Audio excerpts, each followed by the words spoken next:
Good morning, y'all. Good morning. How is everyone? Good. Good, yeah? So I'm only asking because Ash Wednesday was this week, which means we're going on, 4 days now into Lent? So some of us may be experiencing, some aches and some pains. Some of us may be a little bit irritable. But I think that that's okay. That means that we're doing it right. Those aches and pains are signs that we're growing. It's important that you don't let up. A few weeks ago, we read when Jesus told us about the importance of making sure that we keep our word and that we let us mean what we say. Let our yes mean yes and our no mean no. Those words, I feel like, go hand in hand with this week's readings because all of our readings this week speak of sin and temptation. And if we live in the real world, which all of us here for the most part do live in the real world, then every day we wake up and when we leave our house, we are in some way tempted to sin, tempted to turn away from God. Every year, Lent begins in the desert. It doesn't begin with Easter lilies and cascarones. It begins in a very, very uncomfortable place. I don't know about any of you, but I have no desire to ever visit a desert. In a desert, it's hot. There's probably nowhere to hide. I'd imagine there isn't much to distract you in the desert. That's where today's gospel takes us, into the desert with Jesus and the devil. Jesus is hungry and tired and vulnerable. That's when temptation comes. Temptation will come when we least expect it. Temptation will often come when we're already tired and weak and when we're worn down and when we're stressed. For many, including myself, the temptation and the will to stay away from certain things is a daily struggle. As much as I'd like nothing more than to eat a whole box of dilly bars, it just isn't healthy for me. There are all kinds of things that can tempt us to turn away from God. Jesus answered his temptations with obedience and love for God. Today's first reading, on the other hand, tells us the creation story, the story of Adam and Eve. It tells us how God, according to Genesis, God created Adam and Eve with dirt. God bent down and breathed life into Adam. Just as God gave life to them, God also breathed life into all of us. The real question is, are we allowing God to breathe life into us, or are we, through our words and actions, suffocating that life and that breath that God is trying to breathe into us? One of the things that I found very interesting was that we aren't told that Eve ate from the tree because she was starving.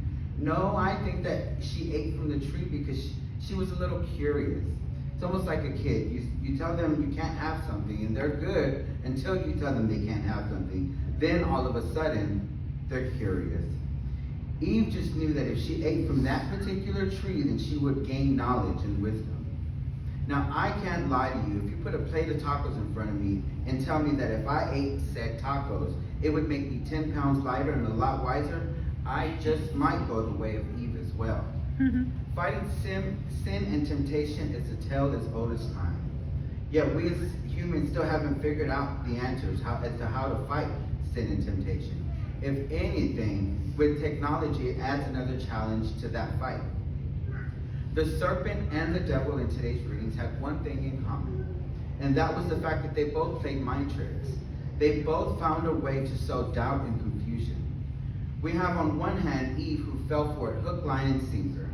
And then on the other hand, we have Jesus. Despite his hunger, despite all that he was promised, he remained obedient to God.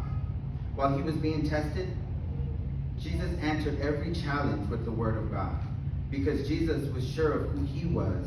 Jesus was sure that he was the Son of God, sent into the world for us, the people. Because Jesus knew this, he was not defined by his temptations. I think oftentimes in life we allow the things we've overcome and the things we still work to overcome every day to define us and almost become a part of our personality. We say things like, oh, well, that's just how I am, or I've always struggled with this. And before we know it, our struggle becomes part of our identity. This past week, Ash Wednesday, which signified the first day of Lent, and today on this first day, Sunday of Lent, the question comes to mind, what is the first step I should take during Lent? I think that the first good step during Lent is to acknowledge and accept that we are all sinners, that we have been disobedient to God. For many of us, this is an uncomfortable truth. I don't know about any of you, but I like to think of myself as a good, obedient, loving, wonderful son of God. I pray, I go to church, I'm nice, so surely I'm doing everything right. I don't think Lent's about beating ourselves up. Lent's about clearing out whatever is suffocating God's breath in us. It's about standing in the desert to remind us of who we are. And maybe this week when temptation comes in the form of impatience, gossip, pride, comfort, or yes, even that box of dilly bars, we have to ask ourselves, what would Jesus do? And then the answer should always be, do what Jesus did with obedience, with trust, and with the Word of God. Because we are not defined by our temptations, we are defined by God, who still breathes life into us today. I was at work this week, and it's really weird, but I was making a blizzard, and I got a blizzard wrong, and the customer was really upset. And it dawned on me that these blizzards that I make every day are kind of like Lent. How do you ask? Sometimes we make a blizzard and it doesn't come out right. They put the wrong toppings in there. Maybe it melted before we were able to get it out. It's too thin. Something's wrong. What happens? We don't shut the whole restaurant down. We don't throw the machines away and say, you know what, that's it. We're not going to make any more ice cream.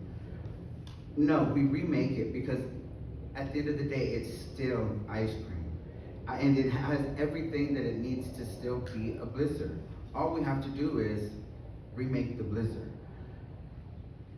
It needs to just be restored. Then it's not God throwing us away. It's God's way of restoring us. Let God do what God does.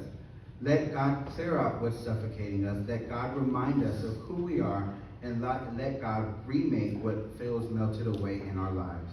Remember, you're defined by God who created you, and God isn't just finished creating us yet.